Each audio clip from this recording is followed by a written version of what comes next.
Hello, William. How are things going with the new restaurant? Busy, but we're on track for a successful opening tomorrow.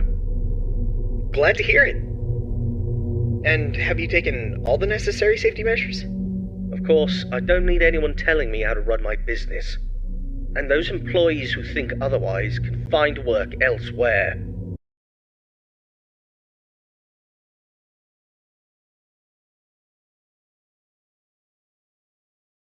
Elizabeth has been with me at work for the past few days. But as for Michael and Evan, they've been influenced by their mother's lies.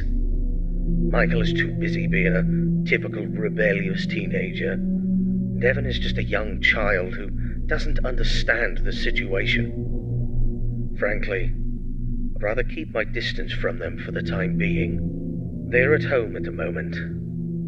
I see. Have you tried to have a conversation with your wife about this? It's not worth the effort. She's always been self-centered, doesn't care about the family's well-being. She's even had the audacity to call me a hypocrite. But let's not focus on that right now. Let's talk about the restaurant, shall we? Sure, but don't forget about your family. They're important too. I don't need you to remind me of that. I know it's important. Now, if there's nothing else, I have work to do. Actually, I just wanted to say that I worry about you. I hope the restaurant's success will make you happy. Thank you for your concern. I appreciate it, but I have no time for your pity. I'll talk to you soon.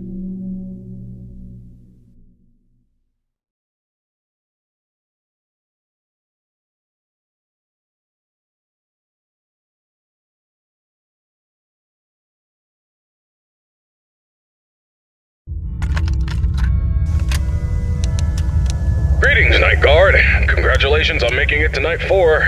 I must say, I'm impressed with your work so far. You're doing a fine job, and I'm proud of you. My neck. Feels like it's been bitten in half and twisted like a pretzel. I slept like a rock last night, but I woke up feeling like I got hit by a truck. I had this weird dream where I was half robot, half human, and let me tell you, it wasn't pretty. My legs were replaced with rusty old scrap metal, and I was clunking around like some kind of junkyard Frankenstein. Can you imagine me like that? Talk about a nightmare. Anyway, enough about my weird dreams. Now, I must confess, I forgot to mention something earlier. We have some new robot prototypes in the building that we just introduced yesterday. My apologies for not mentioning this earlier, but you handled the situation like a pro, and no damage was done. Kudos to you. Now, those robots are brand spanking new. They haven't even had their first oil change yet.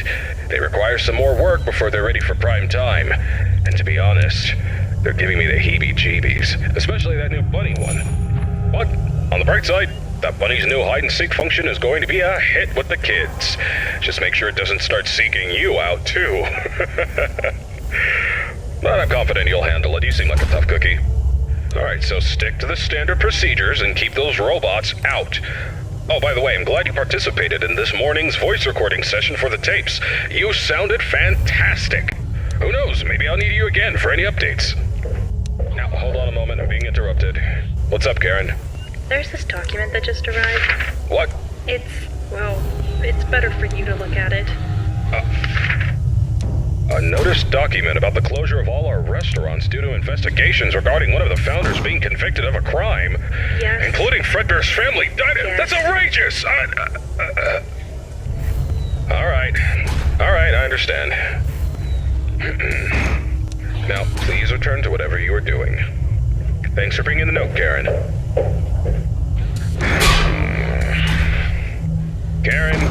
Karen. She's always trying to bring down the company. But let me assure you, we have nothing to hide and nothing to fear. Fazbear Entertainment is as clean as a whistle, and that founder is as innocent as a newborn baby. Trust me on this one, kid. I apologize for that interruption. It is unpleasant news, but don't let it get you down. The closure of the restaurants won't mess with your work schedule, so you're good to go. Keep doing what you're doing, and you'll be just fine. Oh yeah, one more thing. If you keep hearing strange noises or distorted voices, it's probably just our new Fredbear roaming around. You know how these things go, always causing trouble. We're working on fixing its music box, which is also supposed to make them talk, but in the meantime, just remember to keep that door shut if it gets too close to your office. Alrighty then, keep up the good work, and I'll get you on the flip side.